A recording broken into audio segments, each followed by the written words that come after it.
menemukan gudang yang isinya miliaran tablet, kapsul. Setelah kami uji di laboratorium itu isinya tramadol dan sejenisnya ya. Itu total kalau dihitung ke nilai keekonomiannya itu kan di Bekasi dan di Magelang ya. Itu kalau total nilai keekonomiannya itu sampai 500 miliar.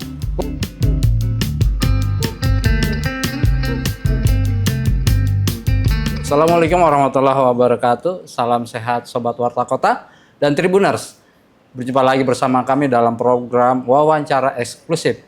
Kali ini kita bersama Kepala Balai Besar POM Jakarta, Ibu Sofiani Chandrawati Anwar. Assalamualaikum, Bu. Waalaikumsalam warahmatullahi wabarakatuh. Sobat Warta Kota dan Tribuners, ini cocok nih. Kalau saya lihat di literasi nih, Sofiani itu artinya perempuan yang berhati bersih. Wah, cocok nih jadi Kepala Balai Besar POM Jakarta nih. Karena mengingat saat ini masih banyak beredarnya obat-obat tertentu di kalangan masyarakat. Nah, ini ibunya ini nih tugasnya. Bu, gimana Bu kabarnya? Alhamdulillah. Sehat ya? Baik. Wah. Ya, sehat. Nah, Sehat. Harus sehat ya, karena ini badan penting nih untuk membuat masyarakat sehat dari obat-obat tertentu ya Bu ya. Nah, pengen tanya nih, tugas dan fungsi BP POM saat ini, BP POM Jakarta untuk mengendalikan obat-obat tertentu gimana Bu? Ya, terima kasih Ya. Bang Dodi. Salam kenal juga untuk seluruh Sobat Tribuners Warta, ya, Sobat Warta Kota, Tribuners ya. Ya. Jadi Balai Besar Pengawas Obat dan Makanan di Jakarta adalah unit pelaksana teknis Badan POM di Provinsi DKI Jakarta, dan terkait dengan tugas dan fungsinya tentu melaksanakan pengawasan obat dan makanan untuk cakupan wilayah di Provinsi DKI Jakarta. Jadi melaksanakan tugas-tugas teknis operasional. Dan ini sudah tercantum di Peraturan Kepala Badan POM nomor 19 tahun 2023 terkait dengan organisasi dan tata laksana unit pelaksana teknis. Terkait dengan pengawasan yang dilakukan oleh Badan POM, unit pelaksana teknis secara umum kami melaksanakan mulai dari pemberian perizinan pre-market, kemudian sampai pada post-market. Jadi post-market itu bagaimana obat dan makanan berada di masyarakat, mulai dari sarana produksinya, sarana distribusinya, kemudian kami melaksanakan sampling, pengujian, kemudian pemberian izin, tadi sudah saya sampaikan, sertifikasi, kemudian kami juga melakukan penindakan. Dan sosialisasi, komunikasi informasi kepada masyarakat, juga tata laksana lain yang terkait dengan organisasi seperti itu. Nah, itu tupoksi. Kemudian yang kedua, kami juga harus sinkron dengan pemerintah daerah. Jadi kebijakan, kolaborasi, kemudian strategi yang akan dilakukan terkait dengan pengawasan obat dan makanan di Provinsi DKI Jakarta ini bekerja sama dengan pemerintah daerah, selain dengan lintas sektor lain yang memang terkait dengan obat dan makanan seperti itu. Misalnya kepolisian ya? Ya, khusus untuk OOT atau obat-obat tertentu di dalam peraturan Badan POM, peraturan Kepala Badan POM ya nomor 12 tahun 2025 itu disebutkan obat-obat tertentu yang sering disalahgunakan. Ada 7 di situ yang sering disalahgunakan, tramadol, triacylphenidil, sampai dextrometorphan ya, ada ketamin, haloperidol, amitriptyline dan sebagainya. Nah, pengawasan obat-obat tertentu ini bukan hanya tugas Badan POM, karena di situ kalau secara tupoksi itu Badan POM mengawasi obat dan makanan. Di dalam regulasi kami kan terkait dengan aspek produksinya, aspek distribusinya. Tetapi di situ ada aspek-aspek sosial yang harus kita libatkan juga ya, termasuk aspek penegakan hukumnya kan seperti itu. Jadi tentu ini akan melibatkan banyak pihak, pemerintah daerah, SKPD terkait, kemudian CGS seperti kepolisian ya, kemudian kejaksaan sampai nanti jatuh putusan di pengadilan. Oke, jadi Tribuners, Balai Besar POM Jakarta ini tugasnya dari A sampai belum Z nih. Nah, ya, dari obat mau keluar sampai obat mau beredar di masyarakat ya. Nah, itu tugas utama ya. Nah, untuk dampak sosialnya BP POM Jakarta ini punya BESI namanya Pemprov DKI Jakarta dan Kepolisian Polda Metro Jaya ya gitu ya Bu ya. Ini jadi harus BESI nih bertiga nih. Kalau nggak BESI nih gawat juga nih. Bu, sekarang ini kan boleh disebut marak ya Bu ya, obat-obat tertentu di kalangan masyarakat terutama menengah ke bawah. Ini bagaimana Ibu melihat ini Bu?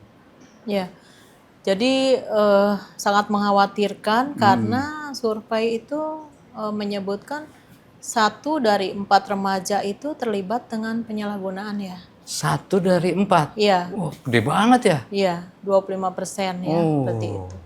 Jadi kalau di Jakarta sendiri ini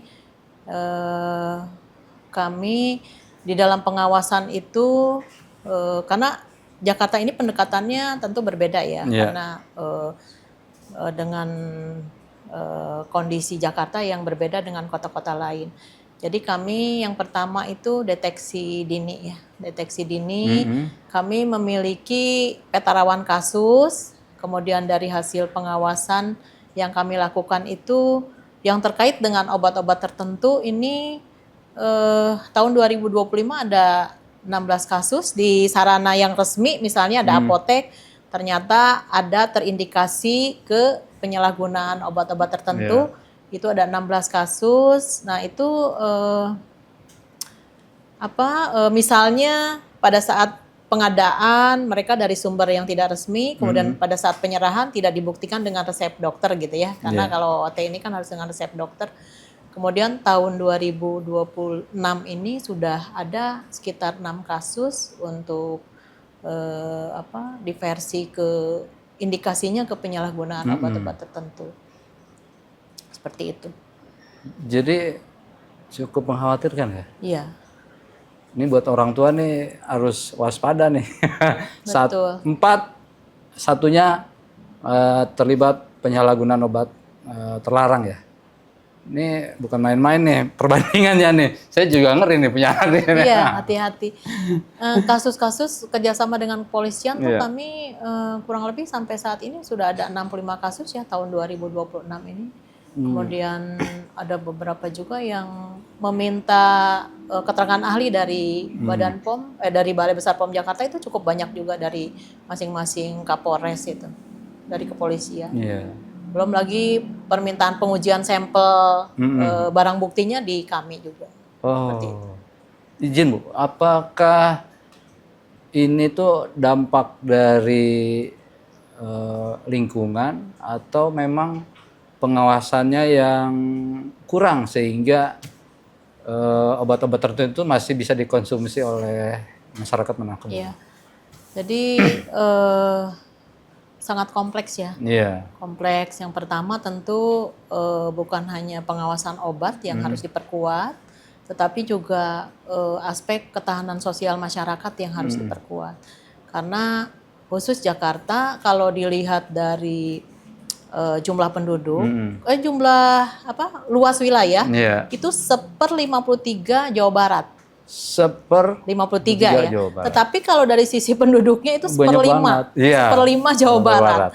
Jadi bisa dibayangkan bagaimana penduduk Jakarta padat dengan tingkat pendidikan yang beragam, tapi mayoritas itu SMA ya sebetulnya. Nah ini yang tentu harus kita gandeng semua pihak, untuk bersama-sama di aspek pengawasannya diperkuat, kemudian aspek ketahanan sosial juga diperkuat. Sehingga kalau dalam pengawasan Badan POM ada 3 pilar pengawasan, itu pemerintah, bagaimana regulasi, kemudian kita bersinergi, berkolaborasi dalam pengawasan obat dan makanan, kemudian pelaku usaha juga, pelaku usaha baik pelaku usaha produksi yang memproduksi sarana produksi ataupun distribusi sarana pelayanan kefarmasian, kemudian retail juga, kemudian masyarakatnya. Jadi kami ada program komunikasi informasi edukasi pada masyarakat baik secara offline langsung maupun secara online.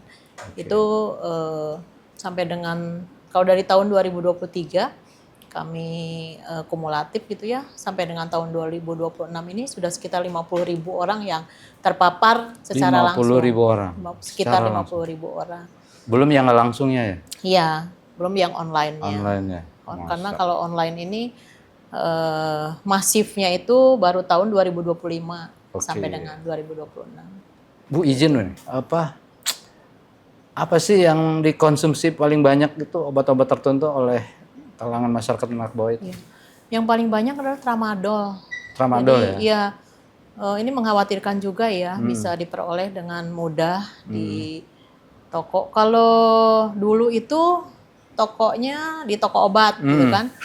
Kalau karena kita masif, kemudian sekarang bergeser ke toko kosmetik, toko kelontong. Oh iya iya. Nah malah ada yang dijajakan secara perorangan kan? Ada juga Bu? Ada. Itu kayak yang narkoba juga ya? Ya karena terjadi pergeseran. Kalau narkoba itu kan mahal ya, mahal. Kemudian bergeser ke tramadol. Sebenarnya tramadol ini kan obat penghilang rasa sakit, tapi dia mempengaruhi susunan saraf pusat sebagai neurotransmitter kan. Nah efeknya itu karena dia masuk golongan opiat sintetis seperti opium gitu. Nah ini ibu-ibu orang tua nih perlu tahu nih gimana Bu efeknya tuh kalau mengkonsumsi tramadol. Penghilang rasa sakit sebetulnya, tapi karena neurotransmitter. Jadi kalau kita misalnya dia membantu pelepasan dopamin. Kalau dopamin itu perasaan senang gitu. Kalau kita misalnya ada perasaan senang, bahagia kan zat kimia di otak itu namanya dopamin itu memerintahkan otak untuk senang gitu. Nah kalau kita minum tramadol, kita kan dipacu untuk otak kita menghasilkan dopamin, gitu, dipaksa gitu kan. Dopamin senang, berarti euforia, senang. Selain rasa sakitnya hilang kan, bugar gitu ya, merasanya euforia. Nah, tapi efek sampingnya adalah ketika kita dipaksa dengan obat itu, saraf kita kan rusak. Nah, ketika rusak itu, jadi tidak bisa menghasilkan dopamin secara alamiah. Sehingga harus ditambah lagi dengan dosis yang lebih tinggi. Nah, itu artinya kecanduan kan. Dia akan terus minta dopamin, minta tramadol seperti itu. Itu yang dikhawatirkan karena dampak ini akan berpengaruh pada dampak sosial.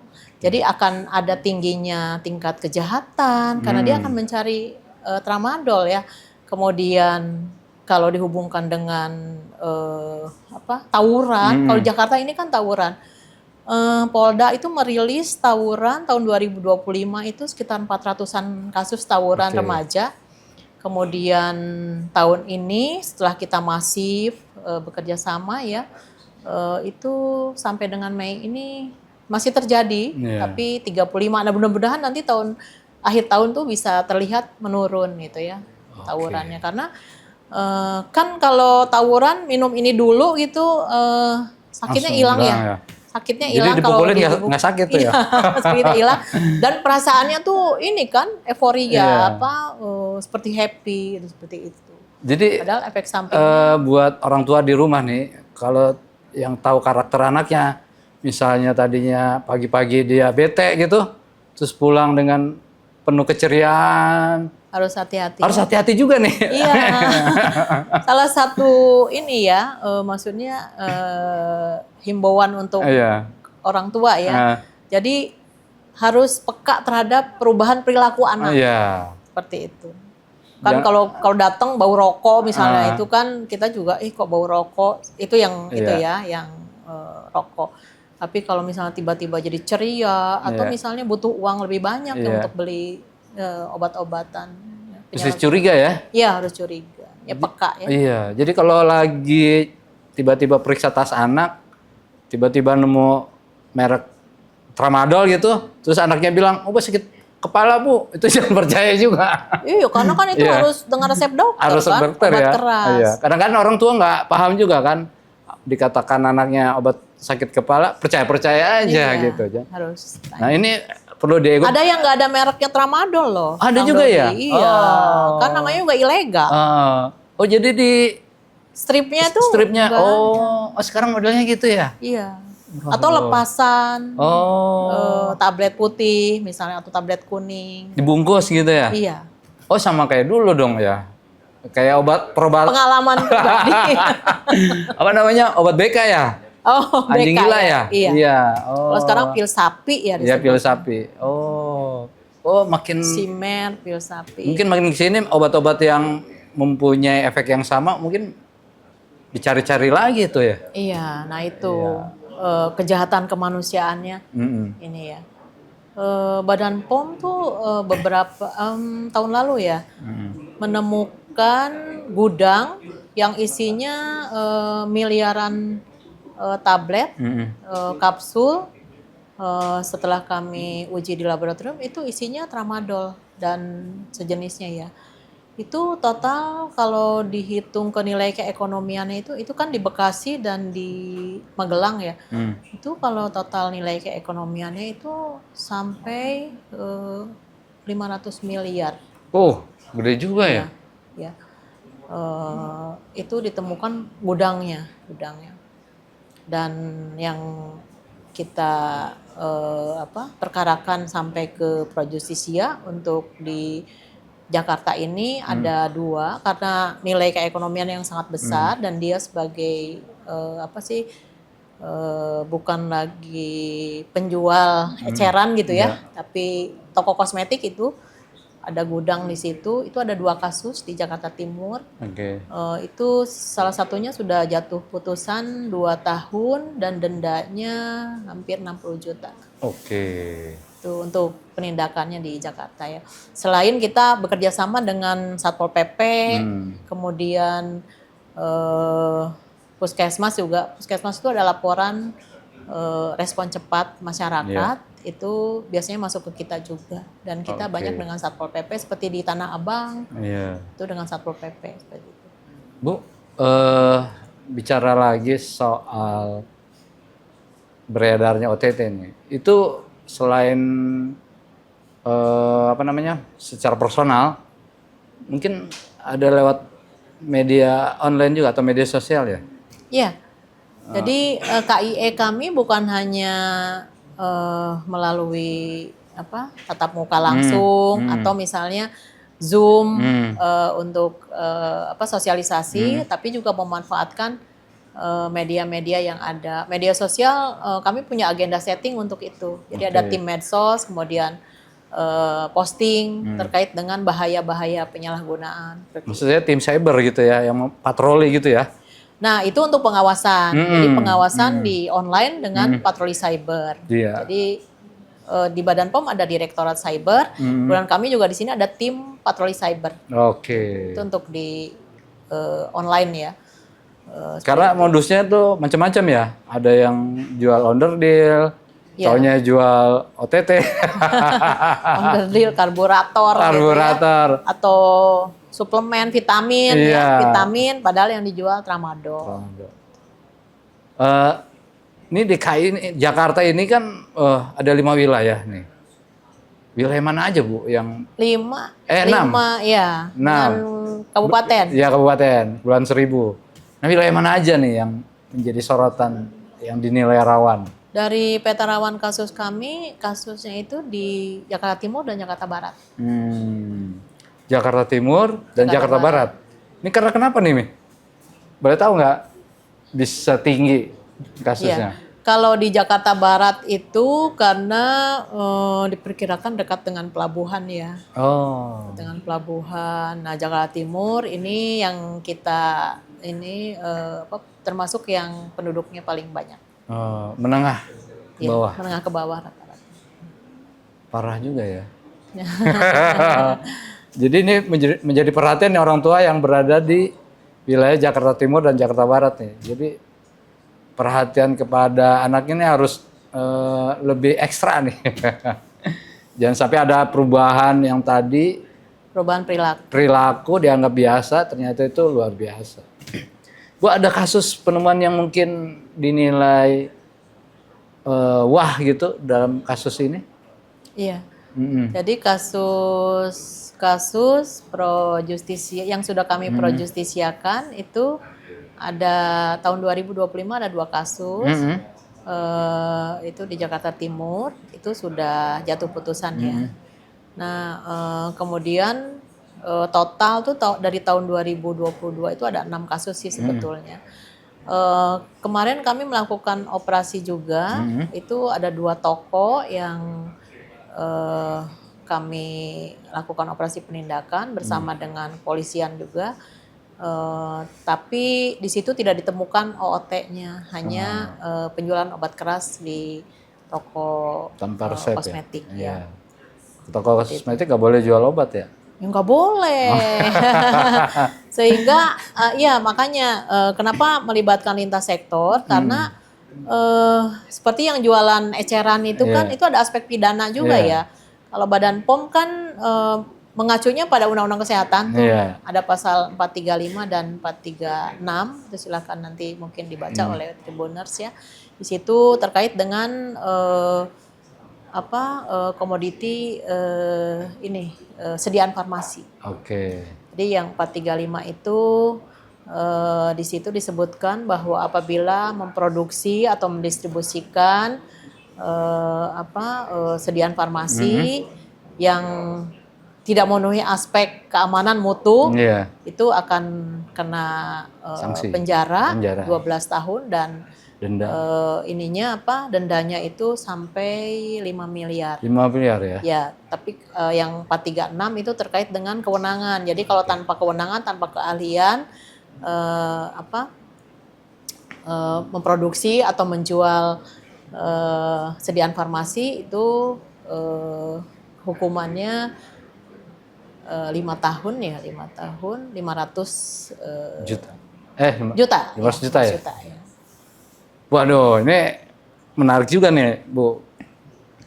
Ini terkait denda dan sanksi ya.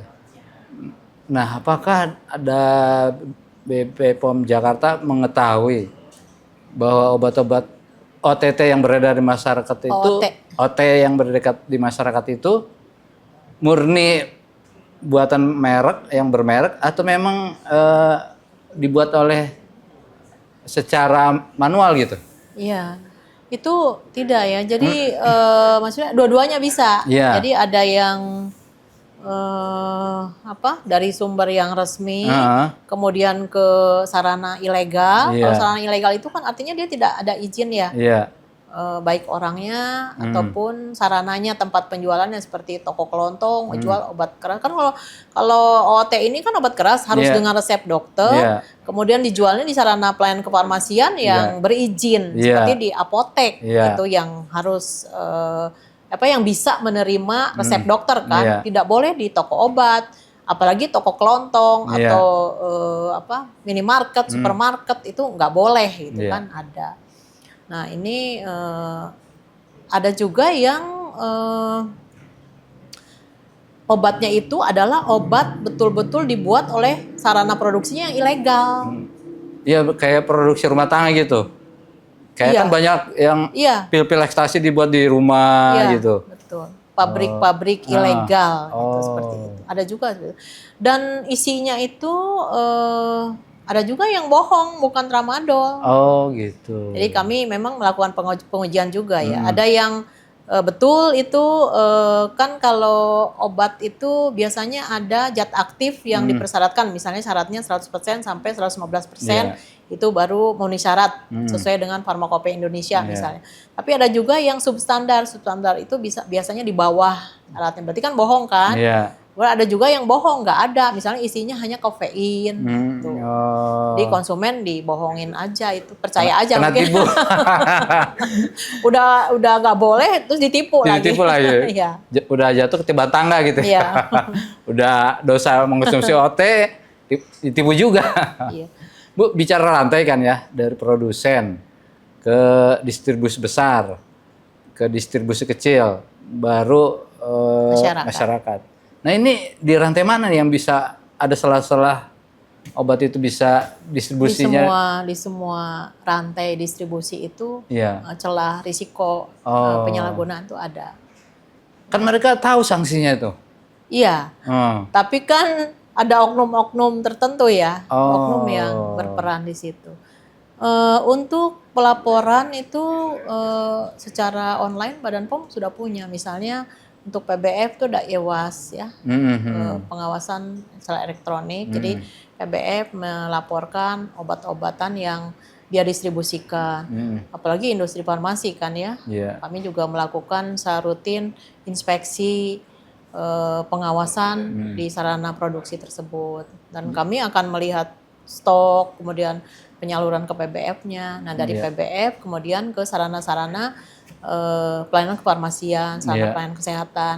Nah apabila ditemukan misalnya di sarana pelayanan kefarmasian yang terkecil, misalnya di apotek gitu, itu akan kena sanksi semuanya, karena di situ kan misalnya obatnya dari mana, kemudian diproduksinya di mana, karena ada nomor batch kan yang dicatat di situ, itu tentu akan kena sanksi semuanya. Nah sanksinya itu bisa sanksi administrasi sampai dengan penghentian sementara kegiatan. Bahkan kalau misalnya ada kejahatan kemanusiaan di situ, bisa sampai dihentikan, dicabut izin CPOB-nya atau izin obatnya, seperti itu. Iya, saya kan khawatir nomor izin edarnya. Semakin banyak konsumsi, semakin menjadi peluang gitu kan.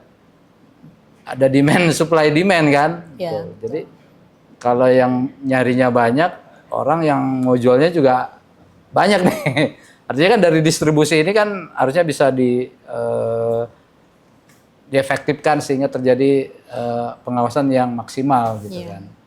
Dan saya malah menduga banyak pabrik-pabrik ilegal nih yang membuat dalam kutip rumah tangga gitu. Iya, itu juga yang kita khawatirkan ya. Ya, selama supply and demand ini ada terus, ya kita juga tidak menutup ini ya. Kalau di Amerika itu kan FDA dan DEA ya untuk penyalahgunaan ini. Mereka juga belum bisa menuntaskan, seperti di Indonesia juga sama. Kita punya BNN juga gitu kan. Kemudian kami juga ada Badan POM, kepolisian, CGS ya yang terlibat di situ. Itu masih saja ada ya. Sehingga pendekatannya adalah pendekatan sosial yang harus kita kedepankan seperti itu.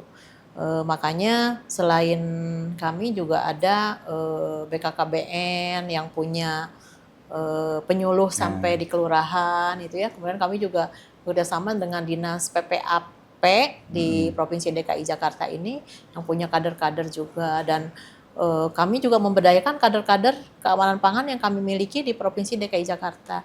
Jadi kader-kader itu selain dia dilatih untuk keamanan pangan, juga dia dilatih untuk bisa mensosialisasikan terkait dengan bahaya OOT ini. Jadi ya mudah-mudahan dengan masif, dengan apa yang kita lakukan, dengan komitmen kita semua, sehingga keluarga tadi yang Kang Dodi sampaikan itu bisa aware terhadap putra-putrinya di rumah kan. Deteksi dini ini paling penting begitu. Ketika kita tahu bahwa terjadi perubahan perilaku atau anaknya jadi seperti apa, itu barier terdepannya itu bisa cepat mencegahnya seperti itu. Tidak sampai deteksi dini ya. Pencegahan secara dini, dan tidak sampai pada nanti penyalahgunaan lebih lanjut seperti itu.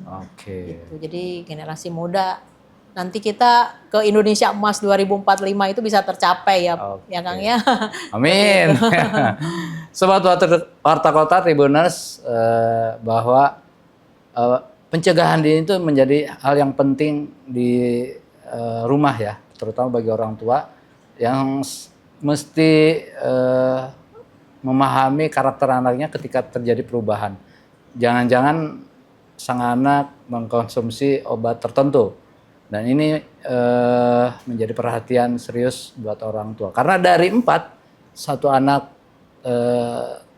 menggunakan obat tertentu.